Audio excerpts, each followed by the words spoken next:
Hey, I know how it feels when you're finally ready to upgrade from a basic backyard grill to something that feels built to last.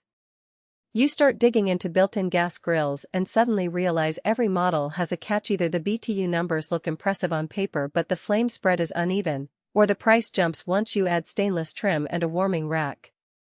That's exactly why I spent time looking at the Summerset Alturi series, especially the 42-inch natural gas model.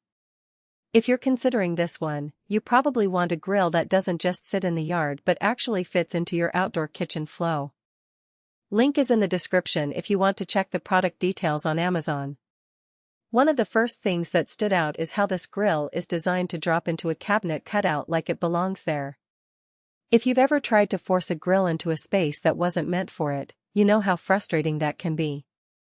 The Alturi has a sleek front panel and a control layout that sits flush with the countertop, so it doesn't look like an afterthought. That matters when you're hosting and want the grill to blend in rather than dominate the scene. I also noticed the grates are stainless steel with a rectangular sear pattern, which is different from the usual round grates you see on most grills.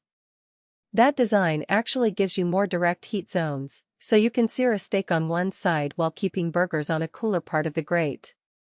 That's the kind of detail that only shows up when you're actually cooking, not just reading specs. Now, let's talk about the burner setup. This grill has 4 main burners plus an infrared rotisserie burner in the back. The infrared burner is a nice touch if you like doing whole chickens or ribs without constantly basting, because it locks in moisture better than a standard burner. But here's the thing, the infrared burner is tucked all the way in the back, so if you're grilling for a crowd, you might find yourself rearranging food more than you'd like. It's not a deal breaker, but it's one of those small trade-offs that only becomes obvious once you're standing at the grill with tongs in hand. Also, the main burners are rated at 12,000 BTUs each, which is solid for a grill this size. I've seen higher BTU numbers on other grills, but they often come with hot spots that burn food on one side and leave it raw on the other. The Alturi's burners seem to distribute heat more evenly, based on how the flame covers the grates. That's the kind of consistency that saves you from serving charred burgers to guests. Another real-world consideration is how this grill handles wind. If you live in an area where gusts are common, you'll want to know whether the flame stays steady. The Alturi has a full stainless steel lid with a double wall design, which helps with heat retention and wind resistance.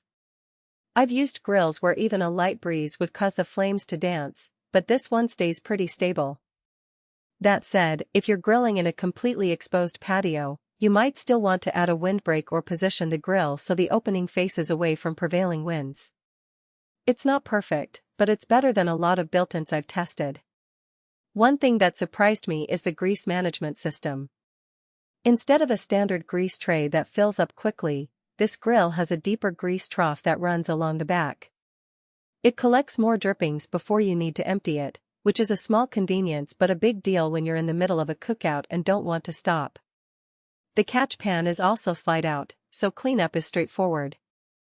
That's the kind of feature that doesn't get mentioned in the headline specs but makes a difference when you're cleaning up after dinner. Now, who should actually buy this grill? If you're building or upgrading an outdoor kitchen and want a grill that looks like it belongs there, not just a standalone unit crammed into a cabinet, this is a solid choice.